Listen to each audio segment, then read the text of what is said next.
Hello, everyone. My name is Melissa Champagne. I'm the Associate Director of Alumni Engagement at the Alumni Association. It's my pleasure to welcome you today to our third and final part of our New Year, New Spaces series. I'd like to extend a special welcome and thank you to our Alumni Association members. Your membership allows us to put on programming like today's tour. If you're local to the Triangle, the ability to join Carmichael is a benefit of your Alumni Association membership. As you viewed the video and during the panel discussion, you can submit questions using the link provided in the chat. I would like to now welcome our moderator, Mary Emma Barnhart, Associate Director of Wellness and Recreation. Thanks, Melissa, and welcome NC State alumni, family, and friends. Thank you for being here today. As Melissa mentioned, my name is Mary, and I'll be your moderator today. We are excited to show off the Wellness and Recreation Center and answer any questions that you may have regarding the space. So to start, I'd like to introduce today's panelists who will answer questions about the virtual tour after we're done showing it. So first, Eric Hawks, our Executive Director of Wellness and Recreation. Hi, everybody. Dr. Shannon Dupree, our Director of Wellness. Good afternoon, everyone. And Jason Spivey, our Associate Director of Wellness and Recreation. Hi, good morning. They are eagerly waiting to answer any questions you may have. So now join us and take a look inside the new Wellness and Recreation Center.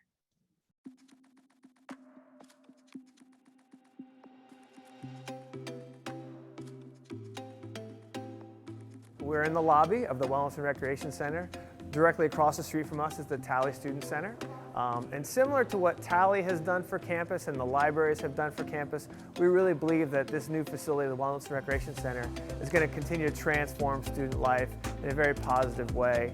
And I think that our students and our alumni and community members, our faculty and staff are going to really enjoy the new piece of the puzzle here at NC State.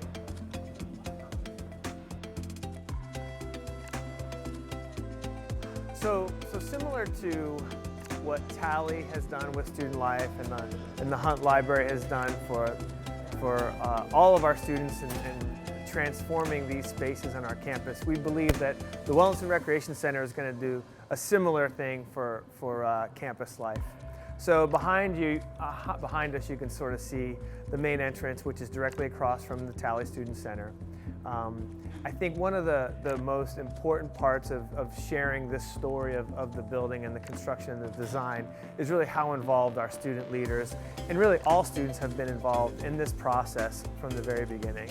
So we started talking about the idea of this facility back in 2015, and at that time we did lots and lots of outreach and wanted to find out from our students and the NC State community what they loved about Carmichael and what they wanted out of the new Carmichael. So it really has been a student-led, student-driven project from the very beginning. I don't know if there has been a project on campus that has had more student involvement in it, and that's something that we really take great pride in. Because ultimately, if you walk around and you'll see, it's our students who are the ones who are enjoying it and are living in the space and are really the ones who are benefiting from the project. So this space actually would have been outside before the construction was complete.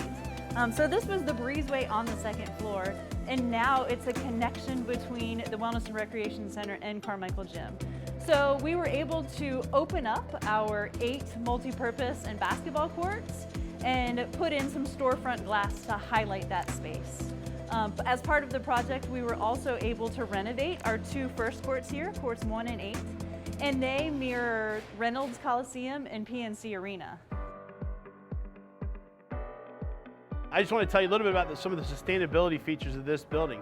The building is classified as LEED Silver, which is also a standard for university buildings across campus. Part of the things that were used to help make that were to take some of the building debris from the pre-existing facility on this site, use that for part of the foundation of this new building.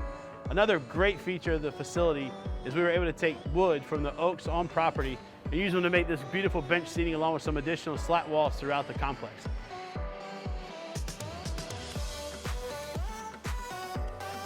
One of the really great parts about this new building is we were able to connect what we used to call the Recreation Center, which was built in 2007, as well as the Carmichael Gym, which was constructed and opened in 1961.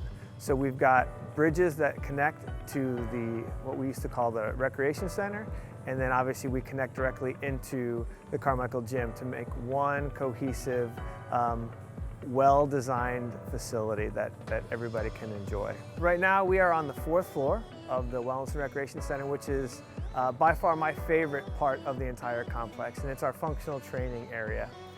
Behind us you'll be able to see lots of different rigs for functional fitness, which includes a 40-yard dash that actually starts inside the building and ends up outside, and we'll show you some of those outdoor spaces, I'm sure.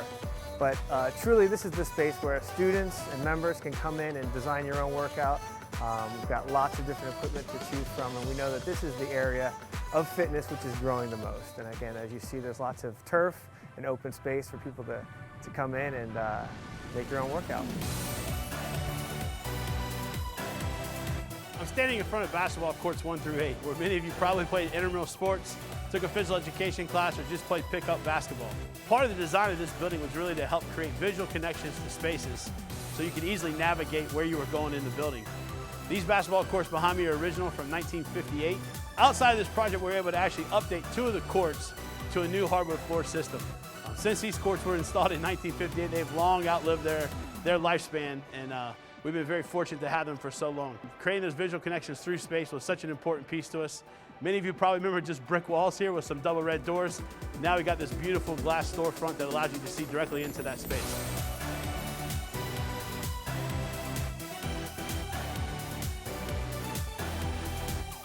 One of the things we really considered when designing the Wellness and Recreation Center is where we were going to put weight and fitness equipment. Levels 1, 2, 3, and 4 all feature something very different for the user. Level 1 is really where we decided to put all of our heavy weights, really trying to get those heavy weights down on the first floor to reduce noise and sound through the building. The second floor was really designed to be a place you could come in if you were in a time crunch or just wanted something easy to navigate. A blend of cardio and weight strength equipment that would allow you just to get a full body workout. Level 3 really features most of our cardio equipment in the facility, and then as you go up to level 4, it's a functional training area that allows you to really create your own style of workout. Every floor has amazing views of the outside. One of the features of the building, really trying to bring natural light indoors.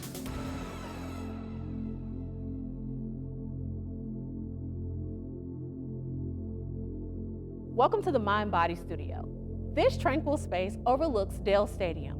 We have access to an outdoor terrace to allow for fresh air during beautiful North Carolina days.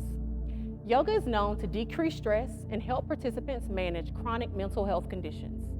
We've created a space that will allow you to relax and find your inner peace. This also helps us provide better programming that promotes holistic well-being and supports student success. We look forward to seeing you here.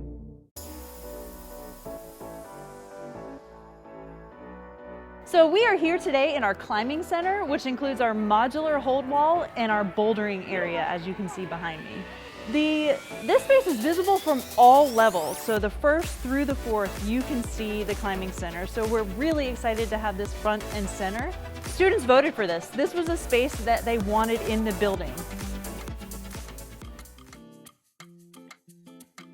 Located on the 1st floor, the Teaching Kitchen was created for NC State dining chefs and dietitians to educate users about nutrition and cooking techniques. This island creates a more hands-on learning experience, while the cameras, demonstration televisions, and additional chairs allow for extra participants both virtually and in person. Whether you are an avid foodie, learning to prepare healthy meals, or starting from scratch, the NC State Wellness and Recreation Teaching Kitchen is the place for you. The Wellness and Recreation Center runs with the help of our amazing student employees. We employ about 600 students in 1,400 different positions. So everything ranging from intramural sports official, personal trainer, fitness assistant, group fitness instructor. We really value our student employees and appreciate everything that they do to keep this building and this space running. Hey everybody, my name is BK. I am a program assistant here. I'm from India, so when I first came to NC State, I didn't really have any friends or family to talk about. So coming to Wellness and Recreation provided me with that opportunity to meet people with similar interests to myself who could relate to what I'm going through. I think one of the best things about the change is incorporating more than just fitness. We have a ton of new studios to do yoga, dance. I've participated in cardio dance, and that is one of my favorite things because it's just a different way. Instead of using maybe a machine or weights, it's a different way to kind of stay healthy, stay active. We're going from a space that was primarily committed to fitness and recreation into a space that takes up overall well-being. So the social aspect of it, the community aspect of it, the emotional and mental parts of wellness. We've got wellness coaching going on, which is a really cool feature that we've added over the last few years. The community here has definitely been one of the best parts about being at NC State. When I came here, I didn't know too many people, and I got a job here, and I found lifelong friends. The staff is just super friendly, and we also get to interact with tons of users throughout the day. So we appreciate you joining us for our virtual tour. We'd love to have you in person, so if you're ever in the area and you want to take a peek at the space in person, we'd love to have you. Please come by. And if you want to become a member, we'd love to have you back too. So come by at any time, and we look forward to seeing you all in person soon. Thanks. So we hope you enjoyed the video. If you're a graduate of NC State, I'm sure you remember your time at Carmichael Gym, and it probably looks a lot different. The natural light and open spaces and the functional layout provide for a space for the NC State community to really come together. So as we transition into the question and answer, just a reminder, you can type your questions into the Q&A chat box that I believe Melissa shared. And we will go ahead and start with some questions for our panelists. So let's start with what each of you think is the most unique feature of the building.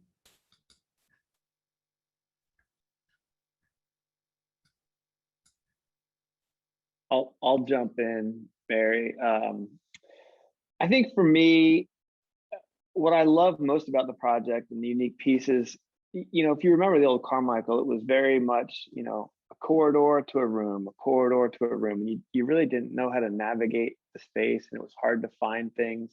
And I think connecting and stitching all of the buildings together and improving our wayfinding really just helps make the facility more user-friendly and more inclusive and accessible. It's not a maze. If you're new to working out, you can come in, you can see things, you can go places, and obviously our team is here to help you find anything you want to. But just being able to kind of understand and navigate the space on your own, I think that's my favorite part of it, because again, we've come a long way from what Carmichael was back in the 60s and even through today. So yeah, I'm excited about that. Just the stitching it together and helping it easier to navigate. Mary, I'll jump in. I think one of the most unique features of the facility is the fact that we have an outdoor 4th floor rooftop turfed workout area. And I agree that the openness and stitching things together certainly makes navigating the facility much easier. You can see where you can go. But I think having an open workout space exterior of the building on the roof is certainly a unique feature to this project and this facility that not many around the country can boast about. And I'll add that I think we highlighted the Mind Body Studio, but I think the entire facility creates an environment that supports holistic well-being. And so from the minute you walk in the main entrance, everything from the plants to the lighting, the windows throughout the facility, I think all of those elements help to promote that holistic well-being, which makes this a true wellness and recreation center. Everyone has their own unique feature that they enjoy of this space. So hopefully you're all able to come in and check out and see what your favorite feature would be. So another question coming in is, Eric, you may want to take the lead on this one. How has COVID impacted the space? Yeah, great question. I can tell you, opening up a transformational facility during a global pandemic is not my favorite thing I've ever had to do as a professional in my career. It's clearly impacted us, and primarily, as you saw in some of the video, we've added some extra precautions in terms of putting fitness pods over cardio equipment. Again, we wanted to give users just an added layer of protection, spacing out the equipment more than 6 feet. I know that 6 feet was sort of the magic number from the very beginning. And we wanted to, give folks a little bit a greater sense of security and safety. We just didn't know. I mean, I think about the summer when we were opening up our facilities, nobody knew a whole lot about how the virus was passed. So I think the spacing, I have to give a tremendous amount of credit to our fitness team. As you can imagine, just laying out fitness equipment for the new building was a tremendous feat, with lots of details as you think about where electric goes and what kind of flooring goes in each space and how that all is going to work out. I mean, our fitness team must have put together 3 to 4 different layouts based on, when restrictions were eased and where do things go temporarily. We've created a cardio and functional training workout on basketball courts that nobody ever would have thought we would be doing. And then in addition, right, we have students and members who want to work out. You actually have to reserve your space to guarantee your spot, just due to occupancy levels. So it's been a lot. I'm really proud of our team for really, just not missing a beat and making sure that the space was available and prepared for everybody during the craziness of what was COVID-19 and still is. So it wasn't easy, but I think the folks who are in here, I feel, maintaining minimum standards is one thing, but making people feel safe when they're in the facility is by far the most important aspect for us. And I think we've been able to do that. And I think our users would share that same comment. Thank you, Eric. And a similar question, Jason, is it possible to just navigate the building and go anywhere, or do you need a reservation for each individual part of the facility? Yeah, you can actually come in and walk through the entire facility without having to have a reservation for working out in space. Really what we've done is we have designated areas within the building, where particularly our fitness center floors where we're trying to make sure we ensure occupancy levels there, just to provide that safe environment. But if you want to just navigate the building and walk around, you can do that certainly. And there are certainly spaces within the facility that you can get to without having to have a reservation. So for instance, locker rooms or some of the studios that are just free flowing and open. But to use any of the fitness center spaces and even some of our multi-purpose courts, we do have reservations prior to using them, just so we can, again, maintain occupancy levels in those spaces. Jason, would you mind also sharing how long construction lasted? Yeah, so construction total lasted roughly 2 years from start to finish, and it was certainly an exciting time to see the old administrative building taken down and then see everything come to life. And I think it was really neat to be on campus and around and see the steel form the building and then see all the finishes. And then, even as we got close to the end and seeing tile being put down and carpet and furniture being in. And I think, we're still not 100% complete yet, because like Eric had mentioned, we have lots of fitness equipment that we've delayed just based on how we've reacted to COVID still coming in. So there's still going to be some fun finishing touches that we'll get to see from an equipment standpoint to really complete the look and feel of the building. We've also gotten a few questions about some of the older spaces. So lots of people remembering their time here and asking about racquetball courts, squash courts, the pool. Jason or Eric, do you want to talk about some of those spaces? Yeah, well, I'll quickly share.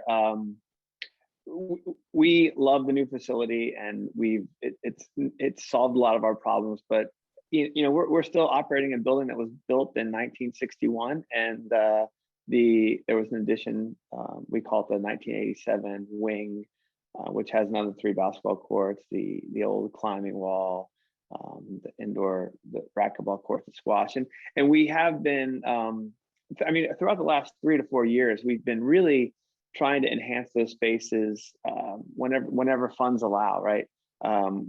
We've actually added 2 squash courts to the racquetball courts. Several of our racquetball courts have been repurposed. Back in the 80s, when we designed that building, racquetball was king. Racquetball was the most popular fitness activity going on. And obviously that has sort of declined over the past 20, 30 years. So we're carving out space for a lot of those areas, and we're repurposing them to really maximize the space and utilization of those areas for our students and members. So we do slowly try to pick off some of those upgrades and projects. As Jason shared, we've got two basketball courts that we've replaced the flooring, and over time we've got to replace all of them. So we know we're not quite done, and over time we'll hopefully refresh the entire complex. Eric, we're also getting a few questions about the pool and if there are any plans to update that space, or if the swimming and diving program is going to have outdoor upgrades as well.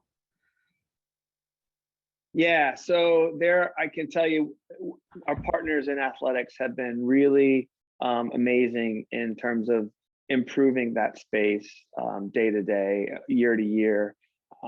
I think as Braden and the swimming and diving programs continue to have more success, I think more eyes and focus and that space has become a priority for campus to improve. So I can tell you that there are plans for an outdoor pool. I think that was hopefully going to get started probably around now, if not prior, but I think COVID has significantly impacted the funding for that project. So I think that has been sort of put on hold for now. I know that we do have plans to improve some of the air quality systems in the Aquatic Center, and we sort of have a strategic plan to do that over time. Those of you know that have come in that building anytime during the summer, the humidity and the temperature is through the roof because it's not air conditioned. There's no cooling of that space. So we know that we love to have a solution for that. Right now, just based on a lot of financial and other challenges, that project is not planned. We don't have a date for it, but we know it's on the list to improve the humidity in that space, particularly, and help some of that airflow. But I would say, operating a facility as large and as old as these buildings are, we've got lots of lists of things to improve over time. Absolutely. And, the Aquatic Center does have a lot of new graphics and different things that if you haven't been in this space recently, you would be able to see and take note of as well. Shannon, here's a funny one that was just asked. Will the smells from the teaching kitchen cover up any athletic smells? Well, that is a funny question. We actually had our first demo in there last week, and I'll tell you that you could smell the aroma throughout the building. But during COVID and even prior to that, we've always prided ourselves on keeping a clean facility. So hopefully those smells would be down to a minimum if you smelled anything at all. So we do pride ourselves on maintaining a clean facility, but absolutely, whenever there's a cooking demo, you'll be able to smell that from outside. So cleaning has been something we've focused on a lot recently. Jason, would you mind sharing a little bit about the new cleaning solution that we're using?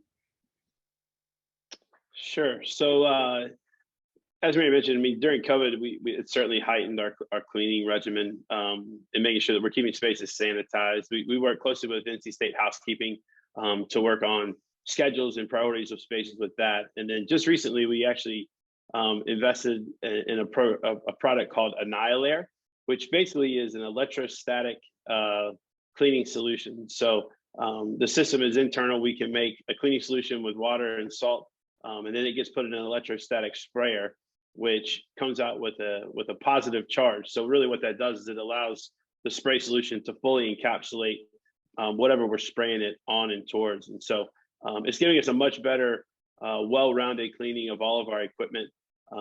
Additionally, we're still shutting down all of our fitness center spaces twice a day to do a much deeper clean of those areas.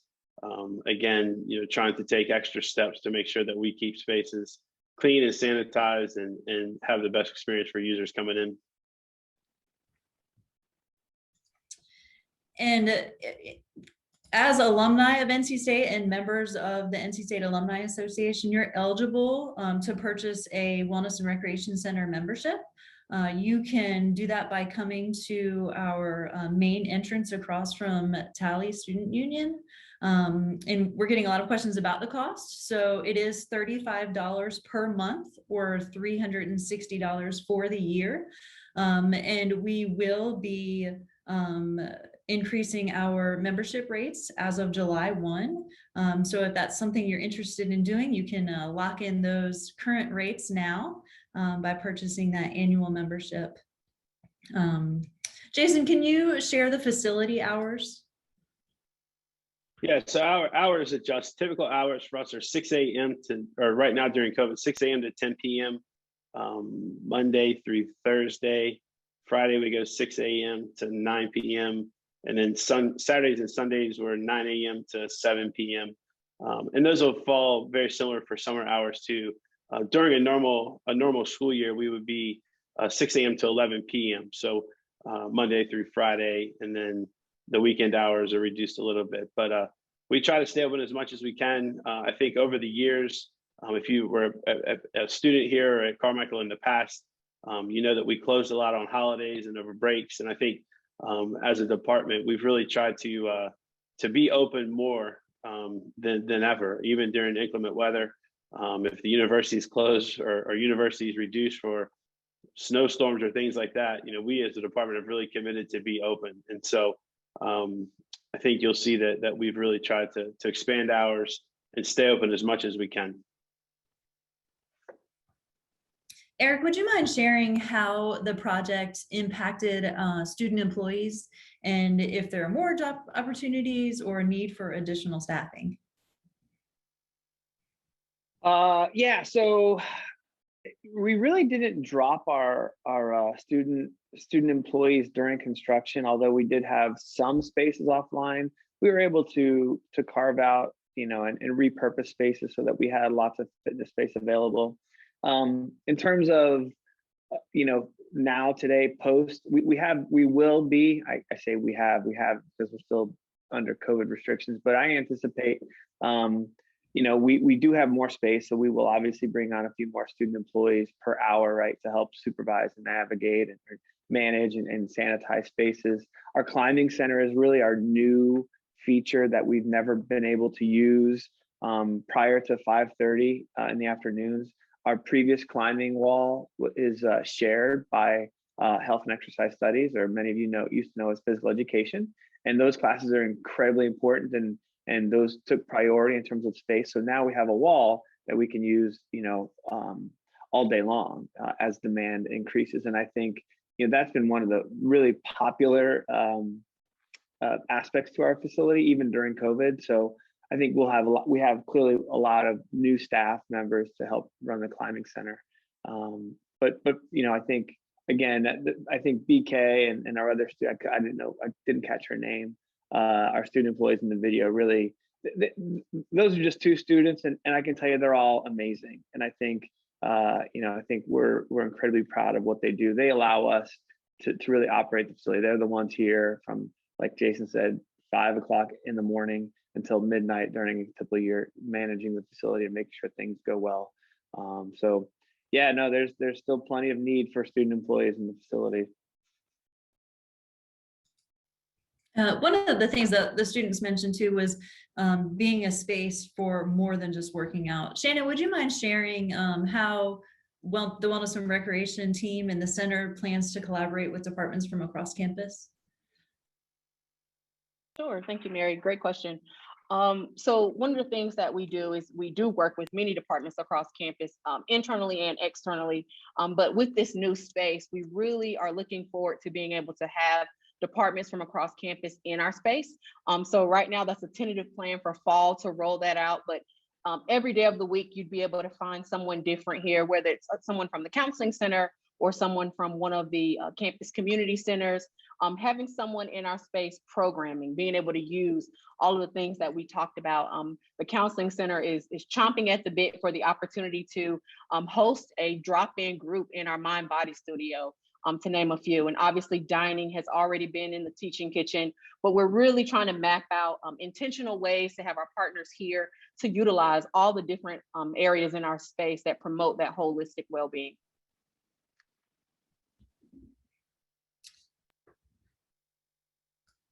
Jason, would you mind sharing a little bit about the sauna and racquetball courts and if they've had an upgrade? Sure, thanks, Mary. So sauna, I'll talk to them specifically. The sauna was renovated when we renovated the first floor and locker room area about 5 years ago. So it's got new wood paneling all in it, new sauna boiler, which allows that space to get warm. Unfortunately, it's been offline during COVID, again, just because of the occupancy restrictions of that space. As Eric had alluded to earlier with racquetball courts, we have been able to take some of those courts and convert them to other uses. So for instance, we've converted one into a boxing room. Some have been converted into weight rooms specifically for health and exercise studies. And then of the 11 racquetball courts that still remain in the facility, we were able to convert 2 of those to a racquetball / squash court. So they have movable walls that allow those walls to be shortened for squash play or return back to the existing wall for racquetball. So some improvements, yes. And similar question, Jason, would you mind sharing the anticipated timeline of opening the indoor track? Yeah, so as we've all gone through COVID and been faced with challenges of what spaces to open and not, we've continually evaluated what recreation opportunities we can provide to users. Just for instance, we open recreation basketball hoops up for folks to come in and shoot. We expanded that to allow a few more folks on each court. So we're actively looking at the indoor track and looking to put a proposal forward for review this week to see if we can't get that space open as well. But we've certainly been challenged by all of that, and I think we'll continue to look for opportunities to get the facility back open and operating as normal. Jason, we'll just stick with you. We're on a trend here. So can you explain how members access the facility with the turnstiles and the entrances? Yeah, sure. So as part of the Wellness and Recreation Center addition project, we installed new turnstiles into the space. And so once you come and get your membership from the membership services area, all you'll have to do is come in and you'll take that ID and swipe it. On the turnstile itself, the turnstile will open if you have an active membership and let you into the facility. And that's both at the north entrance, which is right across from Tally Student Center, as well as the south entrance, which is from the back parking lot area coming from Miller Fields. Perfect. Let's see, reading through some of the questions. Here's an interesting question. Is there an NC State participation app that helps students track their workouts and wellness progression? It's Eric. That's actually a great question. As of right now, we do not. We've actually explored this we explored this in detail about 3 or 4 years ago, and we just couldn't come up with it. We couldn't solve it. We couldn't find a solution that really worked for us and worked for our campus. And quite frankly, I think what we've learned when we talk to students and users about the idea, there are so many platforms that are available, and they're basically out there and they're free. They're not associated with NC State. One of the challenges that we ran into is we would have to pick one of those platforms to use, and none of them were ideal for us. And a lot of the fitness equipment vendors that we use all have their own sort of platform. And for those of you who know, we have lots and lots of different fitness equipment. We don't just have one sole source solution for fitness equipment, and that's very purposeful because we think we can get the best of all of the equipment based on what kind of pieces of equipment we're looking for. And I think that we've learned that our students and users do appreciate the different type of equipment that we have. So when we started looking at it, there's just no real good answer for us, although it's something that, I keep challenging, anybody I talk to. If we created more of an open source solution, I think we could get there. But I think a lot of the fitness vendors who are really trying to push this and sell this to us and our users really just want to make sure that we keep buying their equipment and only their equipment. And we're not committed to doing that because we don't think that's the right thing for our users. So Shannon, can you tell us how you think the space supports student success? Absolutely. Thank you, Mary. So, our primary focus is to promote holistic health and well-being in an attempt to support student success. So I think from the programs that we offer, we continue to offer high impact programs through outdoor adventures, intramural and club sports, as well as our fitness programs. Research over the past few years has focused a lot on sense of community, isolation. And so the core of what we do is provide those opportunities from a programmatic standpoint. But I think that when designing this space, once you walk into the facility, you realize just the intentionality of that your indoor environment also impacts your health and well-being. And so from the open space to the natural lighting, to the lighting of the facility, the plants and other things, it ultimately helps to improve health and well-being. So I love when I walk in and I see students at the main entrance, some coming to work out, waiting for their appointment time, some just here to hang out and meet with their friends. I think that's a part of what we want to do, is create that space where students feel like they can just be here and hang out. Because the minute you walk in and you see the natural lighting and you see the plants, research tells us that it does decrease stress, it improves your mood, and ultimately increases your productivity. So I think that's a benefit for students and employees as well.